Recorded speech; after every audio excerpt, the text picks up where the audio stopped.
Wong Jawa iku akeh pitutur cah. Nanging saiki malah dianggep kuno. Contone, aja dumeh.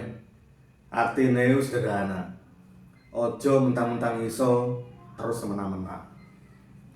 Nanging saiki wong sukses didik ae captione wis silent move, let the water. Padahal nang omah iku ibuke sing transfer pulsane. Terus ana maneh. Alon-alon waton kelakon. Saiki ku malah diolok-olok cah. Ketane ora ambisius. Padahal iku maksude duduk males. Nanging ngerti proses. Sing penting kelakon, duduk cepet-cepet terus tumbang nang tengah dalan. Ana maneh pitutur Jawa iku sing tak senengi. Aji ning diri saka lati.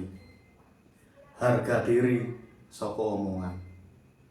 Tapi ku saiki wong gampang banget komentar pedes nang medsos. Profile kosong, bione bijak. Sebenarnya iku pitutur Jawa iku ora kuno. Sing kuno iku cara mikire nek awak dhewe rumangsa paling modern. Wong Jawa iku ora anti maju ya. Nanging ora kelangan unggah-ungguh.